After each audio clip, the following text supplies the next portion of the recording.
Just going to give it a second before we get going. Just let some more people join up. So what you've all been doing? Anything interesting? Feel free to comment on there, and if I can, I will respond to your comments. I'll try and acknowledge it. It's a little bit hard. It's quite a small screen, so I can't always see it, but feel free to try and engage with the performance wherever possible. Alright, well, we'll give it another 20 seconds and then we'll get started right on the kind of 1 minute past. Anyone else done anything good? No? Pretty much been indoors? Yeah, me too. Me too. Alright, well, welcome to Thoughts from Lockdown Live. Lockdown 3 edition, or third lockdown edition, however you want to look at it. It's quite a long name, that one though, isn't it? I have trouble remembering it. I was going to call it TFL third lockdown edition, but then I just kind of assumed that people would think it was just a train or bus timetable for London. So, Thoughts on Lockdown Live, third lockdown edition it is. This show will not be as long as the previous Thoughts on Lockdown show that I did. It's more of an, think of it more of as an addendum, which is actually, funnily enough, how I tend to think of this lockdown. Because I don't know if I see it as its own individual lockdown. I think I see it more as like, you know, an extension, an addition, a continuation onto the original one. Because I don't know, did we ever like stop? You know, we started off with like lockdown 1, the lockdown to end all lockdowns. Then we kind of like came out of it a little bit, but it was never really over. We kind of went, could you try and treat it as normal as much as you can? It's not going to be normal, but just go back to work and pretend that everything's going to be okay. So then that very quickly led us into lockdown 2, lockdown softer, or as other people called it, lockdown light. That very quickly took us into the nightmare before, during and after Christmas, before leading us into this one, lockdown 3, the I can't be bothered lockdown. I mean, it's kind of turned that way now though, hasn't it? It's like, everyone's treating this as a bit bleh. You know, no one can really be bothered. I think there's like a handful of people who are still paying attention to it. You know, it's like even when Boris or the government comes on to do the briefings, it's kind of wandered into the realm of a reality TV show that people have lost interest in. You know, like Big Brother Series 4, or pretty much every episode of Made in Chelsea.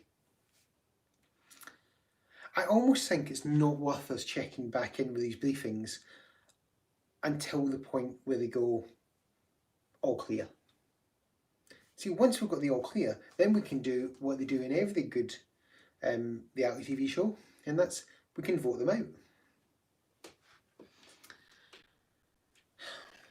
But what's been bothering me a little bit is, what do you think will happen when they do give the all clear? Will it go back to normal? I mean, will we even know how to take it back to normal? Child psychologists say that if you repeat an action for a child 3 times, the child's brain will adapt and take it that that action is normal. Third lockdown, everyone. See, so I don't think anything will change. I think it will stay exactly the same, because I don't think we're going to know how to change it. I think what's going to happen is we're going to still do all the same things that we've been doing. We're still going to wear masks when we go to shops, which actually isn't a bad thing if you shop in CEX. Talk about the great unwashed. We'll all still work from home, well, at least for the first couple of hours until our boss phones us, and then we get to, might not get to work at all ever again. We will stop going to, we won't go to the pub anymore. So, you know, your liver will be happy. I say that like you haven't all just been necking Lambrini that you bought from the off licence. But there'll still be no non-essential shopping, so you'll be wealthier. And by you, I mean, of course, Amazon, because, you know, it's not that we're spending any less, it's just the way that we're spending it is different. But there will be upsides, such as you won't need to go and visit any of your elderly relatives anymore. You know, just give them a quick video call every now and again. I mean, which, let's be honest, is probably more than what you did normally. And no more socialising. So you can stop pretending that you actually like people. It's fantastic. I think these are the reasons that also get me thinking, like, it doesn't actually feel like we're in a lockdown now. Now, stay with me, because I don't say that just because I'm boring and don't do anything. But actually, with the exception of socialising and shopping, my life hasn't really changed. You know, I think about it like, I'm still working. I'm not homeschooling the kids. I mean, I probably should be, but let them be stupid. Yeah. Even down to like, I'm just not doing anything particularly different. You know, I'm not leaving the house anymore. You know, not even for exercise, and I don't care if they've told me I'm allowed to do that. I'm refusing to do it. So I just don't see that there's any real change. The only change I would say, the biggest one between the first lockdown and this one, is that we're all watching different things on TV this time round. First time round, everybody was doing the same thing. It was all Tiger King or normal people. Everybody was talking the same nonsense. This time, everybody's watching something different, which is actually even more annoying, because everybody just wants to talk about their own thing. Almost every conversation I have with people I haven't spoken to before, I'll go, oh, have you watched Queen's Gambit? And they always respond by going, no, I've seen the clip, but I'm just not really a big chess fan. But you know what I've been watching? No. First thing wrong with that is I blatantly wanted to talk about the show that I was watching. And you've just bypassed that to try and talk about the drivel that you want to watch. Secondly, no one's asking you to play chess. It's not going to make you. It's also not a documentary. Okay? It's on TV. Let's assume it's going to be a little bit theatrical before you dismiss it and go on to watch whatever tripe that you're now watching, which I am never going to watch now on principle because you ignored my thing. Okay? Just put it out there. Probably the one thing that everybody does seem to be watching is Bridgerton. And for those of you who haven't seen the show yet, it is basically Gossip Girl, set in the 1800s. I mean, who knew that Shonda Rhimes could write science fiction? Oh, if you didn't know it was science fiction, it is. It has to be. Because that's the only way to explain how they managed to get a ballroom full of virgins in the middle of London. I mean, has Shonda never been there? Although I'm not entirely certain that it was actually supposed to be a period piece. I actually think that's how the Americans still think we live in this country. You know, it's all ballrooms and horses and carriage and promenading. I wonder if it would have had the same romance about it if it had been set now. Simon and Daphne having a quick knee trembler at the back of the cost car. I don't know if it's quite got the same vibe.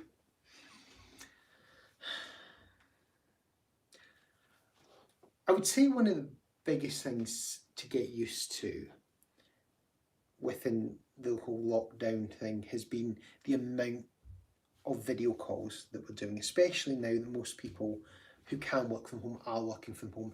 The first lockdown, people just got furloughed, and although video calls were happening, not as much as they seem to be now. All the businesses are still working, let's keep doing video calls. How fantastic is that? What it's doing though is it's giving you an insight into your co-workers' lives. We can see into their homes, for some cases the first time ever. It's like a really limited episode of Through the Keyhole. But I think there's a lot that we can learn through watching the show. Or when I say watching the show, I mean actually doing a video call. The first thing is, what room in the house are people doing it in? You'll get some who use the kitchen, and they'll say that they're using the kitchen due to the accessibility of a table, although we all know it's due to the proximity of snacks. Then there's those who use the spare room. What a humble brag that is. My house is so large, I actually have rooms to spare. You can learn a lot actually about the class of the person you're dealing with by how they describe that room. You see, the posher ones among you will be working in the study. The more middle class will be struggling on in the guest bedroom. The more working class have had to squeeze themselves into the box room. And for those poorer ones amongst us in society, they're in the outhouse. We've also got the ones who are doing the video calls from the lounge, sitting there in the big plush sofas. You know that moments before you called, they were sitting, kicking back, watching the TV. No work's getting done. In fact, if you want to test that, next time you're doing a video call with someone you know works out of the living room, time how long it takes them to answer the call to see if that coincides with the amount of time it takes to find the remote, press pause, and then accept the call. To be exact. Then you've got those who are having to suffer through working in their master bedroom. They love that environment. You know that because of the proximity of the bed. You know seconds before you called they were having a nice little snooze. But it's not just the room that we look for in our little Through the Keyhole sessions. Look at the background. What's going on behind the person? Because people put a lot of thought into what's in their background when they're doing video calls. Nothing's there by accident. They care what you think. One of the most common ones is exercise equipment. You always see it. There's always the bike or the treadmill. What I would always say to that one is that they're trying to show you how fit and healthy and active that they really are. But what I want you to do next time you see the exercise equipment behind the person on the call is pay special attention to see if you can see the little items of clothing that have been slid over the seat or the handlebars, because that will show you what the true function of that is. Then you've got the people who will have the TV on in the background. There's always a TV on, and they've very skillfully got it turned to the news channel. That's those people trying to show you that they're always in the know, they're switched on, they're trying to keep up to date with all the current events, you know, but it's out of their view, they just want to listen to it while they work. Ask yourself this, how realistic is it that you could sit there all day with a TV behind you? Yeah, you're not looking at that at all, are you? The worst one to look out for in the background, and these are special people, is when you see a telescope in the background. And the reason I say that's the worst one is because when you see the telescope, you don't look at that person and think, wow, how intelligent and cultured they must be. No, you look at it and go, what a dirty sod.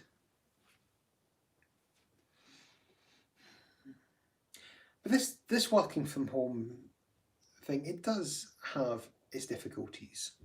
You know, there's a lot of pressures put on us as employees working out the house. You know, for a start, we're having to drink our tea and not the boss's. It's not nearly satisfying. It's not nearly as satisfying to steal your own pens. You've had to upset entire rooms in your house for workspace. And you've got that constant battle between putting the heating on or just putting on another layer.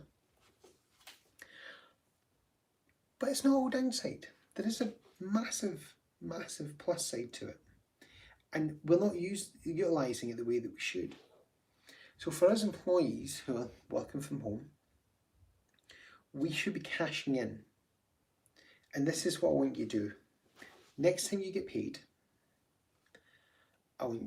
so end of the month, you phone up your boss and you go, thank you very much for paying me on time and getting that wage over to me. I really do appreciate it. However, I think it's a little bit short. And when they inquire why, just answer with these simple words. You owe me rent. So I just want to finish off with one last thought from lockdown. And that's about how charitable we've all become during this whole pandemic thing. And I don't know whether it's because we've had other entertainment, but we're all getting into that charitable spirit. You know, whether it's Tom Moore, or Sir Tom Moore I should say, with he's walking around the garden, or whether it's Joe Wicks and his amazing workouts that nobody does anymore. Even myself, I have tried to be charitable with my charity children's book, which coincidentally is still available on Amazon if you're interested. But I feel this charitable spirit has been taken advantage of slightly, and there's certainly it's not getting used for the purposes that I would have thought it should have been. Because my gym has continued to take payment from me, despite the fact that they're now closed and that I cannot access their facilities. So I phoned them up and I got hold of the guy. And when I asked him about why he was still charging me, he said, a lot of our members have felt that it's that they want to support us at this difficult time. And I thought, oh, you're right. Yeah, okay, that really got me thinking. So I said to him, yeah, you're right. I'm so sorry, yeah.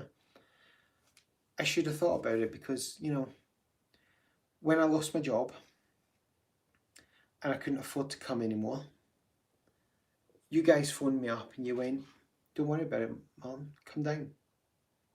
We know it's hard. Come and work out. And in fact, when I got a new job and I was really busy and I couldn't get down to the gym for a couple of months, you said, don't worry about it. We're going to give you a little refund because, we know you can't always get down and, we want to look after you. And the guy said to me, wow, I can't believe that we did that. And I said, no, you shouldn't. You didn't do it. Give me my money back.